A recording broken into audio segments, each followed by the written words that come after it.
Hoje vamos falar sobre propriedade e vamos entrar no tópico, o maior tópico talvez dessa matéria do capítulo 3, que é a propriedade imóvel. E começamos com o primeiro subtítulo, e o único de hoje, que vai ser a abrangência. Começa essa parte da matéria no artigo 1229, que diz assim: a propriedade do solo abrange a do espaço aéreo e subsolo correspondentes em altura e profundidade úteis ao seu exercício, não podendo o proprietário opor-se a atividades que sejam realizadas por terceiros a uma altura ou profundidade tais que não tenha ele interesse legítimo em impedi-las. Eu destaquei aqui, para começar o comentário, em vermelho, para a parte assim, quando tu compra o solo, e aqui eu botei uma foto de um terreno, um terreno limpo, cercado por construções de todos os lados. Então tu comprou o solo está aqui, é a superfície, mas quando a gente é proprietário do solo, nós somos donos também do espaço aéreo e do subsolo, ou seja, nós podemos usar para cima aqui, e podemos usar para baixo também. Podemos usar o subsolo do terreno. A grande questão que o próprio artigo 1229 responde é qual a altura e qual a profundidade.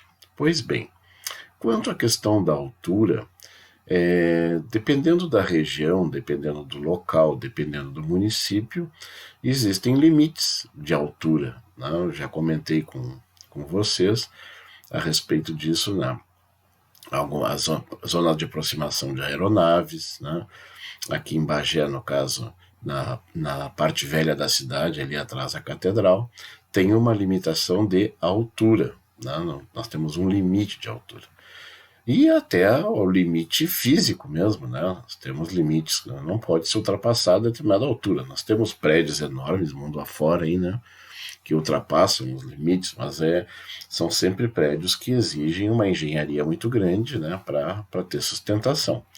Então, o normal é que a pessoa possa usar o espaço aéreo e possa usar o subsolo. O que tem de mais interessante como consequência dessa abrangência da propriedade imóvel, quando eu sou proprietário do solo?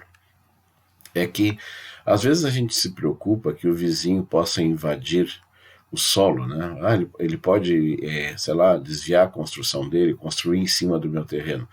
Ele não pode invadir nem o solo, nem o espaço aéreo e nem o subsolo, porque é uma extensão da propriedade. Então, a proibição de invasão por parte dos vizinhos se estende. É como se a gente imaginasse, aqui seria uma linha imaginária, uma linha imaginária onde é tua propriedade. Ele não pode colocar nada aqui, não pode colocar uma saliência na construção dele, de forma que possa invadir o teu espaço aéreo, assim como não pode também invadir o teu subsolo.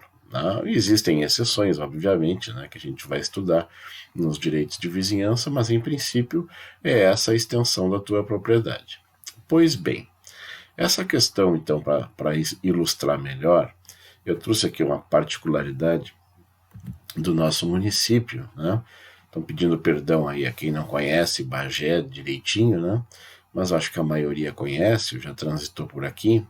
Essa foto aqui é uma foto muito antiga, eu creio que seja da década de 50 ou 60, não sei bem ao certo, mas não interessa. Esse quarteirão aqui, onde está essa construção, parece um U, é um quadro, um quadrado com as torres aqui, só que era o mercado público municipal.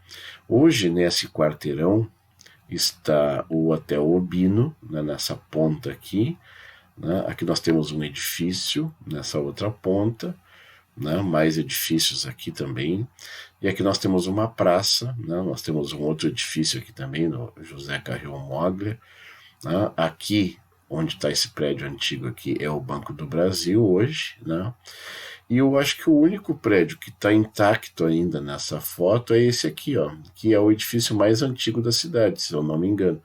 Aqui embaixo fica a Panvel, a maior loja e a primeira loja Panvel da cidade, e o edifício mais antigo da cidade é esse aqui, que ainda está intacto. Aqui está a Praça do Coreto, e aqui ficava o mercado público. Pois bem, Nessa quadra, está aqui a foto antiga, né, para a gente ver outra perspectiva lá, o edifício ali, né, no mais antigo de Bagé, ali no fundo. Acho que ele ainda tem ainda esse detalhe na construção. Esse ângulo aqui da foto antiga hoje é assim. Então hoje tu pega, chama a atenção que o prédio, o edifício e o hotel, né, toda a extensão da quadra, ele avança sobre a calçada. Tanto avança que tem essas colunas aqui de sustentação bem grandes, né, bem fortes, né, para dar sustentação ao prédio, porque ele avança sobre o espaço aéreo. Isso aqui é irregular, se a gente for levar em consideração, porque o espaço aéreo aqui é uma área pública, é o passeio público, e a construção invade o espaço aéreo. Então, já que estamos falando na extensão, né, aqui invade o espaço aéreo, e isso aqui gerou uma discussão há um pouco tempo atrás, né? E aí a gente vai esticar agora o assunto para vocês entenderem. Eu peguei de outro ângulo aqui a foto, para quem não se localizou direito com a anterior, né? Aqui essa visão aqui, que é a mesma da antiga. Mas essa aqui é a visão frontal, tá aqui o Hotel Obino, tá aqui o edifício, não sei como é que é o nome desse condomínio, né? E as colunas aqui todas, né, de sustentação, e dá para ver bem o detalhe da construção avançando sobre o passeio público, que a gente chama de calçada, né? Porque a calçada é bem estreita ali, até por conta das colunas, né? É uma calçada diferente. Se tu olhar para o resto da cidade, não existe isso. E não existe por uma razão muito simples, porque não se pode invadir o espaço aéreo do passeio público. É simples, só por isso, tá bem? Então, vai ser para ilustrar a nossa matéria. Mas esse Hotel Obino, nem sempre ele foi Obino, ele foi charrua. E quando ele foi comprado pelo dono da Obino, o seu Hotel Obino, olhem o detalhe aqui desse avanço que tem no lado aqui, para quem conhece, aqui é o calçadão, né? É o calçadão, aqui é a Casa América, acho que ainda é a Casa América até hoje. E ele avança não só sobre a calçada, aqui então, né, avança sobre a calçada toda, quando chega na esquina aqui do calçadão, ele avança sobre a área do calçadão, que também é uma área pública. O que o seu hotel pensou quando comprou o hotel? Agora, se a construção avança sobre a área, é porque o solo é meu. E aí o que ele fez? Ele fechou, botou uns tapumes aqui, e ele ia ampliar o saguão do hotel, né? Ia fazer uma ampliação no saguão. Na verdade, rolou na época um boato de que ele queria só era expulsar os ambulantes que ficam aqui embaixo, na cobertura, né? O pessoal que vendia cuia, vendia, né, coisas de couro, até nem era coisas do Paraguai, era mais artesanato mesmo. E aí ele fechou isso aqui e disse, não, eu sou dono do espaço aéreo, eu sou dono do solo. Num princípio elementar, né? Se o prédio avança lá, é porque o terreno é meu. Se o terreno é meu, eu vou usar o solo. E aí deu uma discussão judicial grandíssima e se descobriu que não, que o solo é público, é do poder público, não é particular, e o espaço aéreo é do hotel. Então, na verdade, isso foi autorizado por uma lei especial, municipal, que autorizou essa quebra da regra, né? Essa exceção à regra do Código Civil. Então, aqui uma curiosidade para vocês: o solo pertence ao poder público e o espaço aéreo pertence ao hotel. Seguindo, a gente vai para o outro lado da quadra. No outro lado da quadra, hoje então aqui vocês já percebem a construção do edifício do Banco do Brasil. Esse condomínio aqui é o condomínio José Carrion Moglia, que está a torrezinha do relógio aqui, né? Hoje já tem uma construção grande aqui, que é uma parada de ônibus, né? Praticamente um centro aqui, né, de transporte coletivo, que virou esse quarteirão. E eu quero chamar a atenção de vocês para um detalhe na lateral aqui, nessa lateral. Agora vou mudar o ângulo da visão aqui. Nessa lateral aqui, pouca gente percebe, mas aqui tem uma garagem, aqui está entrando um carro. Ó. Observe que está entrando um carro e essa garagem não é aqui, essa garagem é para o subsolo. Quando os carros entram aqui para dentro, então, desse subsolo, alguns carros ficam em boxes, né, que ficam localizados embaixo do edifício José Carrion Mogli. Fica embaixo do edifício. E isso aqui pertence, a garagem pertencia, né, ao seu Aristides Cúrsera, que já faleceu, deve ser dos filhos hoje. E essa garagem vai para a direita aqui, vai para cá, mas aqui é o edifício consórcio, que era dele mesmo, do Aristides Cúrsera, mas vem para cá, para esse lado, e fica embaixo do prédio. Conta a lenda, né, e até onde eu sei parece que é verdade, está confirmado, que um dos moradores desse prédio guardava o carro na parte do subsolo aqui, do edifício, e teria se desentendido com o seu Aristides Cúrsera a respeito do valor do aluguel da garagem. E aí o que ele fez? Entrou no judiciário e disse, não, o subsolo é do condomínio, se é do condomínio eu posso usar e o Aristides Cúrsera não pode cobrar. Foi essa a alegação. Só que aí também se verificou na papelada, a exemplo do que acontece lá com o espaço aéreo do hotel, né, e o solo do poder público, aqui ao contrário, o subsolo pertence ao Aristides Cúrsera e o solo pertence ao condomínio. Então, mais uma excrescência, assim, né, ou mais uma exceção a essa regra que a gente está estudando, né? Como eu digo de brincadeira, né? Então, que as regras essas da abrangência da propriedade imóvel vale para todo o território nacional, exceto para esse quarteirão da cidade de Bagé, onde nós temos esses fenômenos, né? O solo pertencendo ao condomínio, o subsolo pertencendo ao empresário, lá no outro lado da rua, o solo pertencendo ao poder público, ao município, e o espaço aéreo pertencendo a um hotel. Então nós temos aí exceções interessantes sobre essas nossas regras. Pois muito bem. Aí diz o artigo 1229 que a gente não pode, não, assim, em altura e profundidade úteis ao seu exercício, já comentei isso, né? Aquilo que for útil, é óbvio, né? Nós não podemos alegar, por exemplo, evitar que um avião passasse sobre o nosso terreno, né? Ele tá invadindo meu espaço aéreo, né? Não seria possível, não é útil, né? Ninguém faz nada a essa altura que passa um avião, né?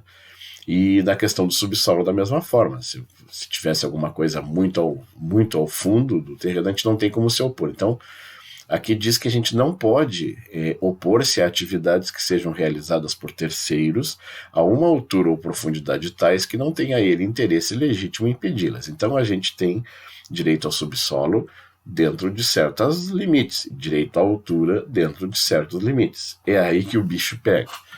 Nós temos um exemplo acontecido em 2007, em São Paulo, que ficou famoso, foi uma tragédia, se eu não me engano morreu 7 pessoas nesse incidente aqui. Se vocês observarem aqui, nós temos um túnel aqui, era um túnel redondo, que é referente a uma obra do metrô em São Paulo, né? E os moradores desse quarteirão aqui vocês podem observar que tem casas aqui, reclamavam de que estava surgindo rachaduras na propriedade, né? Fizeram queixa para a prefeitura, aquela coisa toda, e todo mundo, mas não existe a menor possibilidade. A obra está sendo feita muito lá no subsolo, são, sei lá, 30, 40 metros de altura que tem isso aqui. Não tem como uma obra feita lá repercutir aqui. Pois bem, está aqui a tragédia.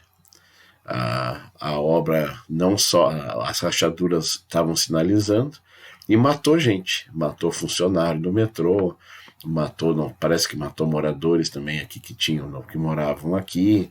Então nós temos aqui, infelizmente, mais uma tragédiazinha brasileira, né, que ficou famosa aí, até onde eu sei, ninguém foi condenado. Na obra, se eu não me engano, era da Odebrecht, e a data é 2007. Eu vou botar lá no Facebook para vocês uns links, no caso, para quem quiser saber, não faz parte da matéria, é só por curiosidade, tá? E aqui, mas o que importa é o seguinte, quer dizer, estava sendo feita uma obra muito ao fundo, né? E aí as pessoas, teoricamente, não foram legitimadas a reclamar, né? Elas disseram, não, a gente está vendo que está rachando, e as pessoas não podiam fazer nada, né?